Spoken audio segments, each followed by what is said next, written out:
So yun, hello, good evening mga guard. Nandito tayo ngayon sa Marikina para ay sagawa yung ating part 2 or yung ating episode 2 ng manihan para sa mga Marikenyo.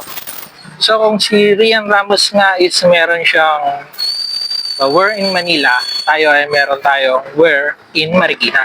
So abangan nyo guard kung saan ilalapag yung ating sobre na may lumang pera para hanapin ang ating mga money hunters.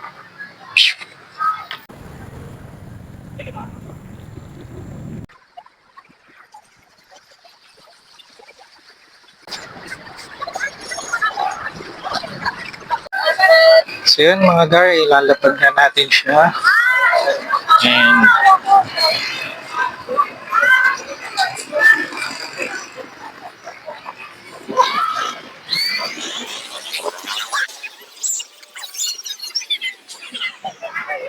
so nandito lang siya mga gar sa isa sa mga ano ba tawag dito, mga shade na yan.